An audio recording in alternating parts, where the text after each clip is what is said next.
বড়াল হরলাল বালিকা উচ্চ বিদ্যালয়ের দুই শিক্ষকের বিরুদ্ধে সিসিটিভি নজরদারিতে ছাত্রী স্নান দেখার মতো গম্ভীর অভিযোগ সামনে আসার পরেও অভিযুক্ত দুই শিক্ষক এখনো অধরা। এই প্রেক্ষিতে সারা ভারত গণতান্ত্রিক মহিলা সমিতির পক্ষ থেকে সোমবার কালিয়াগঞ্জ থানার আইসির হাতে লিখিত অভিযোগপত্র তুলে দেওয়া হলো। সংগঠনের জেলা সম্পাদিকা স্বপ্না সমাজদার সাংবাদিক বৈঠকে জানান, এই ঘটনায় ছাত্রীরা শারীরিক ও মানসিকভাবে ক্ষতিগ্রস্ত হয়েছে। দুই শিক্ষককে অবিলম্বে গ্রেফতার করে দৃষ্টান্তমূলক শাস্তি দিতে হবে। প্রসঙ্গত, বিদ্যালয়ের সিসিটিভি ক্যামেরায় ছাত্রী স্নানের দৃশ্য দেখার অভিযোগে ওই বিদ্যালয়ের হিসাবরক্ষক ও অঙ্কন শিক্ষকের বিরুদ্ধে অভিযোগ ওঠে। অভিযোগের ভিত্তিতে প্রশাসনিক চাপে প্রধান শিক্ষিকা ওই দুই শিক্ষককে বরখাস্ত করেন এবং থানায় লিখিত অভিযোগও দায়ের করেন। তবে ঘটনার 72 ঘন্টার বেশি সময় পার হলেও পুলিশ এখনো কাউকে গ্রেফতার করেনি। এই নিয়ে ক্ষোভে ফেটে পড়েছেন স্থানীয় মানুষ, রাজনৈতিক মহল, সমাজকর্মী মহল। সারা ভারত গণতান্ত্রিক মহিলা সমিতি জানিয়েছে, যদি দ্রুত পদক্ষেপ না নেওয়া হয় তাহলে বৃহত্তর আন্দোলনে পথে হাঁটবে সংগঠন। এ বিষয়ে সম্পাদিকা স্বপ্না সমাজদার কি বলছেন শুনবো। থানায় গিয়েছিলাম, ওই দুজনের নামে এফআইআর করা হয়েছিল। সেটা হচ্ছে সুব্রত মণ্ডল আর হলো অঙ্কনের টিচার, উনি হচ্ছেন পিন্টু সাহা। তো ওনাদেরকে এখনো অ্যারেস্ট করা হচ্ছে না। কেন হচ্ছে না সেটা জানার জন্য আইসি সাহেবের সঙ্গে কথা বলতে গিয়েছিলাম আজকে আমরা। তো ওনার সঙ্গে কথা বললে উনি যেটা আমাদেরকে বললেন যে তদন্ত করতে গিয়ে নাকি ওনারা বাধা পাচ্ছেন। আমি জিজ্ঞাসা করলাম, কে বাধা, মানে বাধাটা কোথা থেকে আসছে?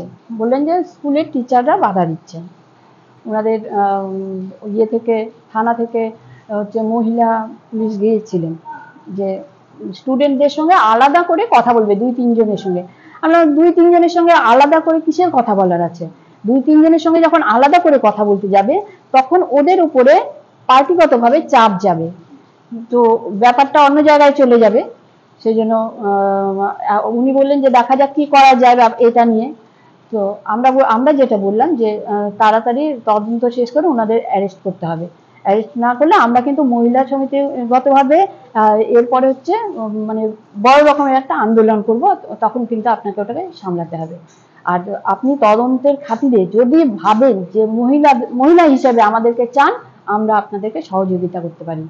যে কে বাধা দিচ্ছে, কেন বাধা দিচ্ছে, এটা কার হাত আছে, ওদের মাথায় হাতটা কার আছে বাধা দেওয়ার জন্য, এটা জানার জন্য আমরা হচ্ছে ইয়ে করবো। ওনাদেরকে হচ্ছে অ্যারেস্ট তো করতেই হবে, ওনাদেরকে শাস্তি দিতে হবে, মানে কঠিনতম যেন একটা শাস্তি ওনারা পায়। তা না হলে আজকে ইয়ের মতো কালিয়াগঞ্জেও ওই আরজিকর আর হচ্ছে কসবা ল কলেজ আমাদের কালিয়াগঞ্জেও তৈরি হয়ে যাচ্ছে, মানে রেডি হয়ে আছে। এটা যদি বিচার না পায়, এই গার্লস স্কুলের এটা যদি বিচার না পায়, তাহলে এটা অনেক কিছু ওদের ভেতরে প্ল্যান আছে। ওই যে মাথায় হাত আছে, দিদির হাত না থাকলে তো এটা অ্যারেস্ট হয়ে যেত। এটা দিদির একটু সরে গেলেই কিন্তু এটা অ্যারেস্ট হতো। ওরা এখন ওরা বহাল তবিয়তে ঘুরে বেড়াচ্ছে। কোন সাহসে সামাজিক দুষ্কৃতীরা কেন ওরা এইভাবে ঘুরবে? আর তারা হচ্ছে প্রশ্রয় দিচ্ছে কেন? প্রশ্রয় দিবে কেন? এদের প্রশ্রয় হচ্ছে এদের বারবারন্তটা হচ্ছে।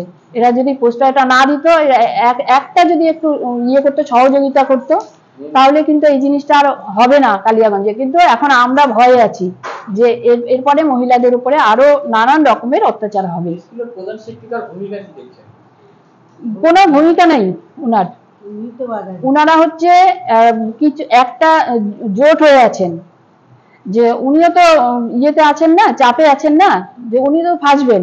আগে তো ওনাকে সরানোর জন্য, উনি না সরলে পরে ওখানে স্টুডেন্ট হবে না, তো আর ছাত্রীরা যাবে না। কিসের ইয়েতে যাবে ভাবেন তো? ওই রকম একটা খোলা জায়গায় মহিলারা স্নান করবে, সিসিটিভি ক্যামেরা লাগানো থাকবে। এটা কি অত্যাচার? এটা কোন বর্বর অরাজকতা চলছে রাজ্যে? দেশের মুখ্যমন্ত্রী মহিলা, একটা মহিলা গার্লস স্কুল, সেইখানে মহিলাদের উপর অত্যাচার, কি মানে এটা ভাষা নাই বলার আমাদের কোনো। এত মানে বাজে ভাষায় কথা বলতে, আমরা ওই ভাষাগুলো ব্যবহার করতে পারবো না এদের উপরে যে অত্যাচার চলছে। তবে বিদ্যালয়ের ছাত্রীর গোপনীয়তা লঙ্ঘনের মতো ঘটনার পরেও পুলিশি নিষ্ক্রিয়তার প্রশ্ন উঠছে প্রশাসনের ভূমিকা নিয়ে। সারা ভারত গণতান্ত্রিক মহিলা সমিতির এই পদক্ষেপ স্কুল ছাত্রীদের নিরাপত্তার দাবিতে নতুন করে জনসচেতনতা সৃষ্টি করল। উত্তর দিনাজপুরের কালিয়াগঞ্জ থেকে সত্যেন মহান্তের রিপোর্ট, টাইমস 14 বাংলা।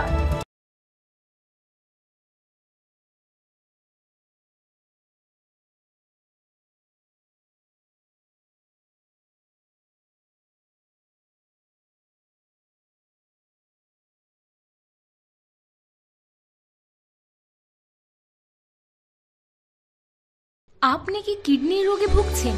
তাহলে আর দেরি না করে আজই আসুন আপনার এলাকার একমাত্র বিশ্বস্ত প্রতিষ্ঠান জীবন রেখাতে। এখানে বিশেষজ্ঞ নেফ্রোলজিস্ট ডাক্তাররা লেজার ট্রিটমেন্টের মাধ্যমে রোগীদের সমস্ত ধরনের কিডনির এবং প্রোস্টেটেটের অপারেশন করে থাকেন।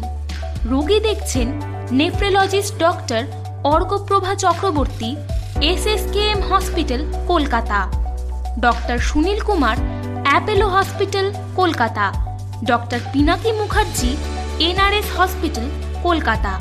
এছাড়াও এখানে প্রতিদিন অপারেশন করছেন ও বহির্বিভাগের রোগী দেখছেন ইউরোসার্জন ডক্টর আতার কাশিম, PG হসপিটাল, কলকাতা। তাছাড়াও এখানে স্বাস্থ্যসাথী কার্ড ও ওয়েস্ট বেঙ্গল হেলথ স্কিমের সুবিধা রয়েছে। আমাদের ঠিকানা রায়গঞ্জ, উকিলপাড়া। বিশদে জানতে কল করুন 8373066655 অথবা 8373066644 এই নম্বরে।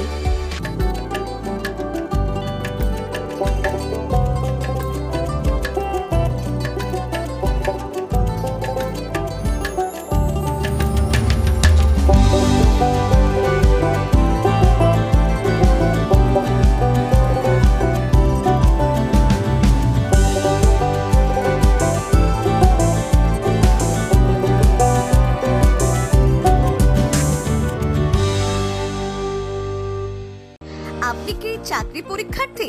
চাকরি পরীক্ষার বই খুঁজছেন?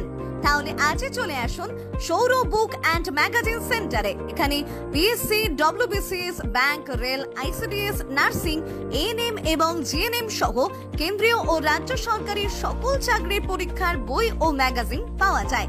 আমাদের ঠিকানা ঘড়িমোড়, মোহনবাটি, রায়গঞ্জ। বিস্তারিত জানতে যোগাযোগ করুন 9002904090 অথবা 9434347016।